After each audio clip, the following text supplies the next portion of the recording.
हाय dear student, natural chemistry class में आपका हार्दिक स्वागत है। आज कार्बोहाइड्रेट के पार्ट 5 के अंतर्गत ग्लूकोज एल्डिहाइड समूह पर कौन से अभिक्रिया करता है और इसके बाद ग्लूकोज का ऑक्सीकरण और अपचयन के बारे में अध्ययन करेंगे। इसके पिछले पार्ट में हमने आपको ग्लूकोज का हाइड्रॉक्सिल समूह, कार्बोनिल समूह और एल्डिहाइड समूह की अभिक्रियाओं के बारे में अध्ययन किया था। आज उसी के आगे पार्ट 5 के अंतर्गत टालिन अभिकर्मक का अपचयन और ग्लूकोज का कैसे ऑक्सीकरण होता है और ग्लूकोज का कैसे अपचयन होता है, उसके फलस्वरूप कौन से उत्पाद बनते हैं, उसके बारे में अध्ययन करेंगे। ठीक है, तो आइए सबसे पहले टालिन अभिकर्मक का अपचयन ध्यान दीजिएगा। टालिन अभिकर्मक का सूत्र होता है silver oxide Ag2O, Tollens reagent. Glucose Tollens अभिकर्मक को सिल्वर दर्पण में या सिल्वर के काले अवक्षेप में अपचयित करता है।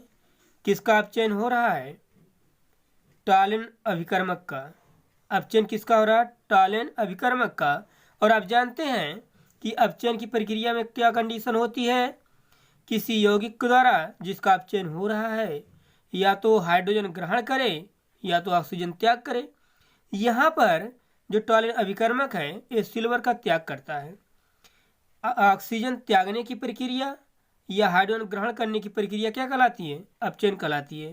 तो यहाँ पर जो अपचयन हो रहा है टालिन अभिकर्मक का, यहाँ पर सिल्वर ऑक्सीजन क्या कर रहा है? त्याग रहा है। जब ऑक्सीजन त्यागेगा तो कहाँ पर जुड़ेगा? एल्डिहाइड समूह। ऐसी अभिक्रिया का अध्ययन कर रहे हैं जिसमें कौन सा क्रियात्मक समूह भाग लेता है? Aldehyde, CHO। ठीक है ना, तो ऑक्सीजन यहाँ पर जुड़ जाएगा और बन जाएगा COOH और सारे प्रोसेस वही रहेंगे, CHOH4 CH2OH।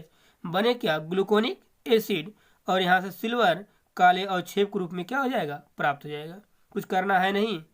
ऑक्सीकरण हो रहा, अपचयन हो रहा है टालिन रिजेंट का। क्या हो रहा है? अपचयन हो रहा है। तो अपचयन में यही ऑक्सीजन जाके एल्डिहाइड समूह पर जुड़ जाएगा और बन जाएगा ग्लूकोनिक एसिड और सिल्वर का ब्लैक प्रेसिपिटेट प्राप्त होगा। मीन्स कि अवक्षेप, प्रेसिपिटेट मतलब अवक्षेप। ठीक है ना। अगली हेडिंग, ग्लूकोज का ऑक्सीकरण। ध्यान दीजिएगा, ग्लूकोज का ऑक्सीकरण, इसके पीछे हमने आपको ग्लूकोज की हाइड्रॉक्सिल समूह पर अभिक्रिया, ग्लूकोज की कार्बोनिल समूह पर अभिक्रिया, ग्लूकोज की एल्डिहाइड समूह पर अभिक्रिया। अब हम पढ़ रहे हैं ग्लूकोज का ऑक्सीकरण। ठीक है ना। देखेंगे, ब्रोमीन जल द्वारा ऑक्सीकरण। यदि ब्रोमीन जल द्वारा ऑक्सीकरण होता है ग्लूकोज का तो क्या प्राप्त होगा? ठीक, देखेंगे यहाँ पर नवजात ऑक्सीजन है, ब्रोमीन जल Br2+H2। इन उत्प्रेरक की उपस्थिति में जब ऑक्सीकरण होता है ग्लूकोज का तो ये ऑक्सीजन एल्डिहाइड समूह पर जुड़ता है और बन जाएगा। जब ऑक्सीजन यहाँ पर जुड़ेगा तो कितनी ऑक्सीजन हो जाएंगे? 2 COOH। मीन्स की कहने का यह है कि जो एल्डिहाइड समूह है और किस क्रियात्मक समूह में परिवर्तित होता है? कार्बोक्सिलिक में। ठीक है ना। यहाँ पर जब ग्लूकोज का ऑक्सीकरण होता है तो जो एल्डिहाइड समूह है, इस एल्डिहाइड समूह का परिवर्तन किस क्रियात्मक समूह में होता है? कार्बोक्सिलिक समूह में। ठीक है ना। तो यही एल्डिहाइड समूह परिवर्तित हो जाता है किसमें? कार्बोक्सिलिक में। ऑक्सीकरण हो रहा है और ऑक्सीकरण का मतलब यह होता है कि किसी यौगिक के द्वारा ऑक्सीजन को ग्रहण करना या हाइड्रोजन को त्याग करने की प्रक्रिया ऑक्सीकरण कहलाती है। तो यहाँ पर ऑक्सीजन क्या किया जा रहा है? ग्लूकोज के द्वारा ग्रहण किया जा रहा है। तो क्या बनेगा? Gluconic acid. यही एल्डिहाइड समूह परिवर्तित हो जाएगा किसमें? कार्बोक्सिलिक समूह में। ठीक है ना। ध्यान दीजिएगा, अगली हेडिंग, नाइट्रिक अम्ल द्वारा ऑक्सीकरण। अभी हमने आपको बताया कि ब्रोमीन जल द्वारा ऑक्सीकरण होने पर क्या प्राप्त होता है? Gluconic acid. जब नाइट्रिक अम्ल द्वारा ऑक्सीकरण होता है तो क्या प्राप्त होता है? ठीक है ना। देखेंगे, ग्लूकोज का जब नाइट्रिक अम्ल द्वारा ऑक्सीकरण होता है HNO3 उत्प्रेरक और ऑक्सीजन की उपस्थिति में नाइट्रिक अम्ल द्वारा, मीन्स की जो उत्प्रेरक है वो क्या है, नाइट्रिक अम्ल है, और ऑक्सीकरण हो रहा है किसका, ग्लूकोज का। यहाँ पर दो प्रोसेस होते हैं। यहाँ पर जो एल्डिहाइड समूह है वो कार्बोक्सिलिक में, और जो प्राथमिक एल्कोहल है वह भी कार्बोक्सिलिक क्रियात्मक समूह में परिवर्तित होता है। ठीक है ना। यहाँ पर जब नाइट्रिक अम्ल उत्प्रेरक होता है तो नाइट्रिक अम्ल उत्प्रेरक उपस्थिति में जो एल्डिहाइड समूह है वह भी कार्बोक्सिलिक में, और जो प्राथमिक एल्कोहल होता है वह भी किस क्रियात्मक समूह में परिवर्तित होता है, कार्बोक्सिलिक समूह में। ठीक है ना। यहाँ पर देखेंगे 3 ऑक्सीजन है, एक ऑक्सीजन यहाँ पर जुड़ जाएगा तो COOH, और एक ऑक्सीजन यहाँ पर जोड़ देंगे। ऑक्सीजन की संयोजकता 2 होती है तो एक ऑक्सीजन के जुड़ने से 2 हाइड्रोजन निकलेगा। क्यों? क्योंकि हाइड्रोजन की संयोजकता 1 होती है, इस कारण से एक ऑक्सीजन जुड़ेगा तो 2 हाइड्रोजन निकलेंगे, क्योंकि हाइड्रोजन की संयोजकता 1 होती है और ऑक्सीजन कितनी होती है, संयोजकता 2 होती है। ठीक है ना। तो जब ऑक्सीजन यहाँ पर जुड़ेगा तो यहाँ से H2 निकल जाएगा तो COOH हो जाएगा, और यहाँ से H2 क्या हो जाएगा, निकल जाएगा। यहाँ पर कितना ऑक्सीजन बचा, एक ऑक्सीजन और H2 क्या बना लेंगे, H2, और किस में काउंट हो जाएगा, प्राथमिक एल्कोहल कार्बोक्सिलिक में। तो यहाँ पर COOH CHOH4 COOH बन जाए ग्लूकोज सैक्रिक एसिड। इंपॉर्टेंट है, ध्यान दीजिएगा। ठीक है ना। कहने मतलब यह था कि नाइट्रिक अम्ल द्वारा जब ऑक्सीकरण होता है ग्लूकोज का तो एल्डिहाइड समूह और प्राथमिक एल्कोहल परिवर्तित हो जाते हैं किस क्रियात्मक समूह में, कार्बोक्सिलिक क्रियात्मक समूह में, जिसे हम क्या कहते हैं, ग्लूकोसैक्रिक एसिड, और प्लस H2, यहाँ का 2 हाइड्रोजन और यहाँ से एक ऑक्सीजन बचा है, संयोग करके क्या बना लेंगे, H2। ठीक है ना। यहाँ पर लिखा गया है कि इस अभिक्रिया में एल्डिहाइड और प्राथमिक एल्कोहल दोनों ऑक्सीकृत होते हैं। ठीक है ना। दोनों का ऑक्सीकरण होता है, एल्डिहाइड का और प्राथमिक एल्कोहल दोनों का, और दोनों एल्डिहाइड भी कार्बोक्सिलिक में परिवर्तित होता है और प्राथमिक एल्कोहल भी कार्बोक्सिलिक क्रियात्मक समूह में परिवर्तित होता है। तो इस प्रकार से ग्लूकोज का नाइट्रिक अम्ल द्वारा जब ऑक्सीकरण होता है तो परिवर्तित किसमें, ग्लूकोसैक्रिक एसिड में। ठीक है ना। अगला रिएक्शन देखेंगे।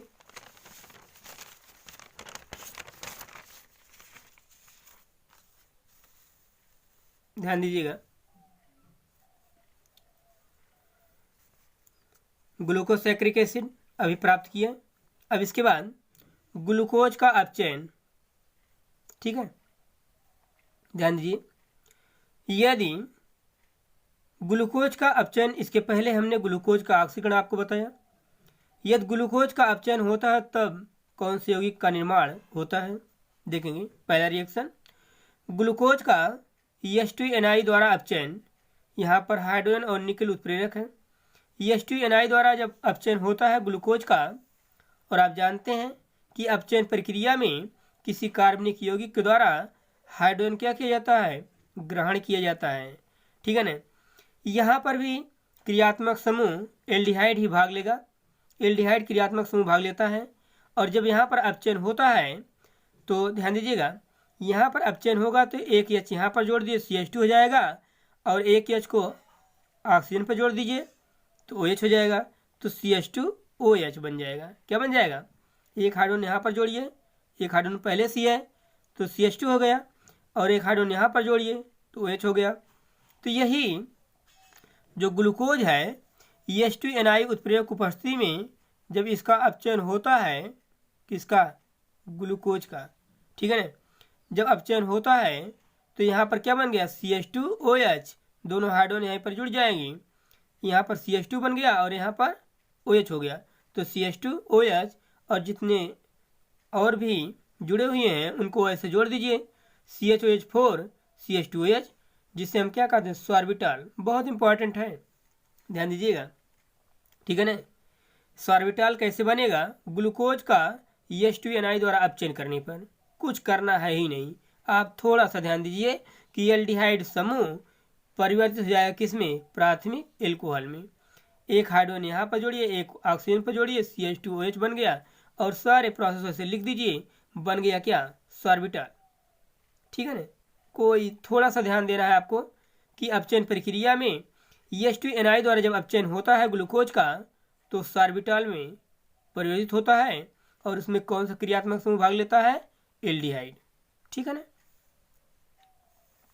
अगला रिएक्शन, ग्लूकोज का हाइड्रियाडिक अम्ल और लाल फास्फोरस द्वारा अपचयन। हाइड्रियाडिक अम्ल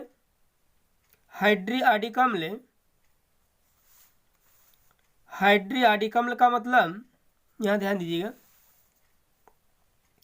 हाइड्रियाडिक अम्ल का मतलब HI, समझ रहे हैं। हाइड्रोजन आयोडाइड को हाइड्रियाडिक अम्ल कहते हैं, HI। और लाल फास्फोरस यहाँ पर रेड होगा, रेड प्रेसिपिटेट। ठीक है, थोड़ा ध्यान दीजिए।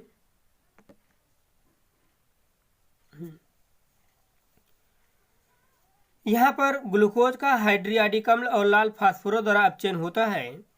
यहाँ पर HI, हाइड्रोजन आयोडाइड और फास्फोरस रेड होगा। 100 डिग्री सेंटीग्रेड पर जब ग्लूकोज का पहले हाइड्रियाडिक HI, हाइड्रोजन आयोडाइड जिसे कहते हैं, लाल फास्फोरस की उपस्थिति में अपचयन होता है तो पहले ग्लूकोज परिवर्तित होता है 2-आयोडोहेक्सेन में। यहाँ पर एक कन्वर्ट होगा CH3 CHI CH2 thrice CH3। यहाँ पर दूसरे नंबर पर आयोडीन है, नंबरिंग यहाँ से करेंगे 1 2, यहाँ पर 3 है मेथिल ग्रुप। इस प्रकार से दूसरे नंबर पर आयोडीन होगा, इस कारण से 2-आयोडोहेक्सेन। और 2-आयोडोहेक्सेन का पुनः हाइड्रोजन आयोडाइड और लाल फास्फोरस की उपस्थिति में गर्म करते हैं तो परिवर्तित हो जाता है, आयोडीन निकल जाएगा और कन्वर्ट हो जाएंगे N-हेक्सेन। N मतलब नॉर्मल, CH3 CH2 CH3 N-हेक्सेन। यहाँ पर कितने मेथिल हैं, 4। ठीक है, कहने मतलब यह था ग्लूकोज का यदि हाइड्रियाडिक अम्ल और लाल फास्फोरस द्वारा अपचयन करते हैं तो ग्लूकोज का 2-आयोडोहेक्सेन और N-हेक्सेन का मिश्रण प्राप्त होता है। ठीक है ना। आप ध्यान दीजिएगा कि यदि ग्लूकोज का हाइड्रियाडिक हाइड्रोजन आयोडाइड की उपस्थिति में लाल फास्फोरस के साथ 100 डिग्री सेंटीग्रेड पर गर्म करते हैं तो ग्लूकोज का परिवर्तन 2-आयोडोहेक्सेन और N-हेक्सेन का मिश्रण प्राप्त होता है। ठीक है ना। तो इस प्रकार से हमने आपको बताया कि ग्लूकोज का ऑक्सीकरण के फलस्वरूप कौन से यौगिक बनाते हैं और ग्लूकोज अपचयन के द्वारा कौन से यौगिक का निर्माण करते हैं। इन दोनों के बारे में हमने अध्ययन किया। अभी और ग्लूकोज के कुछ रिएक्शन अवशेष बचे हुए हैं जिसके बारे में हम अगले पार्ट में उसका अध्ययन करेंगे। आज का क्लास यहीं पर समाप्त होता है, नेक्स्ट क्लास अगले दिन। Thank you very much.